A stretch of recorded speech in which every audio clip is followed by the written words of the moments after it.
ñun lu bëri xam nga daawuñu ànd ak kii nu mu tëdd Yacine Macky Sall. lu bëree bëri ci politique am. mais keroog bi Covid bi ñëwee mu nekk tam lu gën a métti lii foofu. dégg nga Idrissa Seck doon na ko wax xam nga nee na am na ñu naan ko xiirtal ko ne ko jéemal jaxase dëkk bi. parce que lii nii code la opportunité la mooy réew ku ko bëgg a tabax doo ko yàq. am ñoo xam ne nag ci lañ profité seen xam-xam bëriwut loolu la ñu wanee góob ci la ñu wane waxuma amuñu xam-xam mais ci la ñu wane seen xam-xam bëriwut boobu parce que li ñu fi doon wax du xam-xam ay affaire góor jigéen lañu fi doon wax ak yooyu. andi ay théorie du complot ci Covid bi dañu daan dem sax bay toog ci télé naan la feebar bi amut bu docteur yi waxee ba pare ñu ko jàng ci université. ñu ne ñii xamuñu dara feebar bi amut. lépp rek wax nañ ko fi de pouvoir wax nañ ko fi diaboliser sos manipulation tout. alors que boobu nee rek Macky Sall yàq na lii fi mu jaar ak Karim ak Khalifa baaxul ak lii mais lii tamit natt bu jógee la rek dal ci koom bon léegi nag xam nga yàlla dafay àtte parfois tam. et puis nag waxtaan nag Yacine wax dëgg kon da cay bokk. dafa am loo xam ne nag moo bi ñu koy doog a wax ñoom lendemain difficile. boobu Iran xewagut. loolu day am na. lendemain difficile bi ñu koy wax daanaka bu ñu toogee falu rek. ñu ne ana solution yi ngeen diggoon askan bi. solution amut. léegi dañoo am complexe sax di tudd le mot solution. ci lañ commencé di wax lendemain difficile. da nga fàtte li la Bassirou Diomaye Faye doon wax ay affaire daanaka non marge budgétaire xaw ma quasi inexistante ak yooyu. al amin loolu di ko wax. ñoom ñu bëri ci ministre yi mooy lañ doon répété c'est ça même sans lexical utilisé. ah oui mais fi mu nekk nii wasin maa dem tool ay lay amu fii timbre yii ngay wax nii tey ñi koy fay ci station yi parce que lii xew ci Iran effet yi commencé bul dugg dëgg-dëgg mel na dëkk bi yéen yàgg nañ toog ci matinal bi yéen Sénégalais xam nga ne bi ñu jëlee secteur BTP bi yàqu ko ñu bëri perdre seen emploi fa la dëkk bi commencé métti loolu ci seen tëlee la nag loolu jotewut ak dara Donald Trump mii wala li xew Iran bi ñu jëlee bay bi yàqu ko mu yàqu ci loxo ma ba jaañ ñu ne benn ndab kenn du ci fat ñaari yoon mu yàqu ñaari at seen kaw loolu jotewut ak dara ak Iran waxtaan wax dëgg ci la bërki dem baykat yi horticulture bi jël soble seeg yooyu noonu tuur ko ci télé bi parce que amuñu pexe loolu da koy jiñ kenn seen train de vie bi ngeen yor nii yéen bi ngeen faloo rek comme dëkk bi ne ngeen dafa métti ngeen war a bàyyi lu bëree bëri mais ngeen nekk ci noos boo xam ne bi ñu takkar naase gelé nañu voyage officiel des ministres lii loolu waxoon nañ ko bi ñuy doog a falu tamit affaire voyage dañ koy rationaliser est-ce que rationaliser nañ ko bi ñu ko waxee ba pare la Ousmane Sonko di voyager jet privé di moom moo ñëwee affaire dafa métti xamal ne dañuy wàññi rationaliser ci lañ commencé voyager jet privé ci lañ commencé di nommer ku leen neex au lieu ñu tas ay agence ñu rationaliser ko ci lañ commencé ku leen neex teg ci agence comme affaire bi noos ku nekk ñu jox la sa si bonbon oui li mooy dëgg tamit ñu andi crise dette bi nag surtout boo xam ne mënoon na ñàkk les lendemains auraient pu être moins difficiles. yaa ngi dégg si vous nous étiez pas compliqué la tâche ak affaire dette cachée bii ngeen andi nii tey.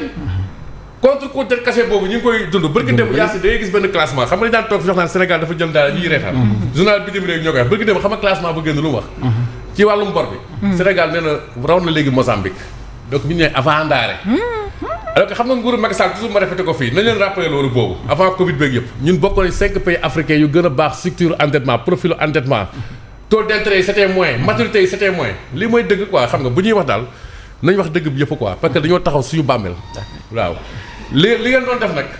yaa may dégg nga Macky Sall au moins bi Ukraine amee taal na avion dem toog ak Vladimir Poutine ñu xool solution Yacine lu lay dëgg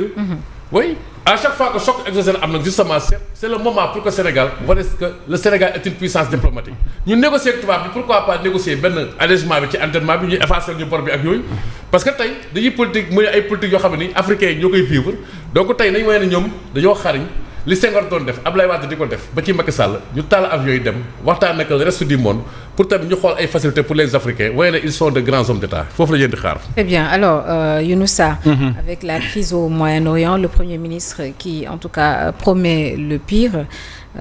gelé na sax du moins en tout cas cette décision moom la jël gelé voyage officiel le ministre ak DG yi ne serait-ce que pour ñu mën a. waaw mais ñun kay le pire kay ñu ngi koy dund bu ñu faloo ba léegi le pire rek la ñuy dund musuñu dégg discours boo xam ne ça rassure les Sénégalais avec ces gens-là discours bu ñu def rek c'est pour vraiment apeurer les populations boobu discours yooyu la ñu tàmm te dund bi tamit pire boobu ñu ngi koy dund actuellement nii à l'instant TTT boo amul oto bëggoon voyager génn fii dem bu rek tu ne peux pas partir. Avec la grève. Avec la grève. Oui. Tu ne peux pas partir c'est vrai que jàngalekat yi ñu ngi ci fait mais ñu ngi artu ba léegi kilifa yi que comme quoi bu reprendre rek dañuy continuer seeni plan d'action. même waa université hein. Voilà sans compter yeneen secteur le secteur de la santé également kon ñun daal lu ñuy dund jamono ji moom lu pire la boo amoon sax beneen terme plus pire que le mot pire nga utiliser ko te sénégalais yi commencé nañu ko miin daanaka malheureusement pour eux parce que on les a pas élus pour ça. ñoom avant ñuy falu def nañu fi façon promesse bu ne. toutes les promesses possibles def nañ ko sénégalais yi jaayee ñu promesse bu ne ñu jënd fal leen dañoo ñëw rek au lieu de rassurer les gens